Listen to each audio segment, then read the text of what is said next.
Friends, so உங்களுக்கு நிறைய அப்டேட்ஸ்லாம் தெரியும்னா மறக்காமல் என்னோடய சேனலை சப்ஸ்கிரைப் பண்ணிவிடுங்க. இப்போ நான் சொல்ல போகிற அப்டேட்னா 2013 ரிலீஸ் ஆன ராஞ்சனா. ஸோ இது எல்லாருக்குமே தெரியும், தமிழில் அம்பிகாபதி தனுஷோட ஃபஸ்ட்டு பாலிவுட் மூவி. அதுவுமே வந்து 100 crores பிளாக் பஸ்டர். ஸோ இப்போது இந்த படம் 12 இயர்ஸ்க்கு அப்புறம் ரீரிலீஸ் ஆகுது. ரீரிலீஸ் ஆனோடனே பார்த்தோன்னா ஏஐ மூலியமாக, ஆர்டிஃபிஷியல் இன்டெலிஜென்ஸ் மூலியமாக படத்தோட கிளைமேக்ஸே மாற்றிட்டாங்க.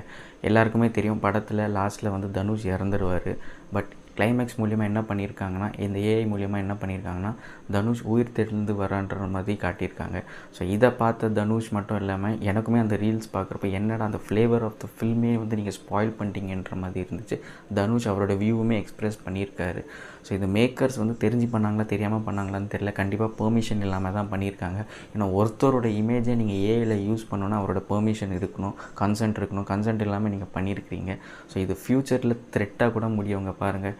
இதுவே வந்து ஒரு வார்னிங் அலார்மை வந்து ரைஸ் பண்ணுது. ஸோ இந்த மாதிரி ஹேபிட்ஸ் எல்லாம் வந்து நம்ம இதோட ஸ்டாப் பண்ணால் நல்லாயிருக்கும். அண்ட் ஒரு ஃப்ளேவர் ஆஃப் த ஃபில்மே கடைசி நீங்கள் மாற்றிட்டீங்களே, ரீல்ஸில் பார்க்குறப்பெல்லாம் ரொம்ப கஷ்டமாக இருந்தது.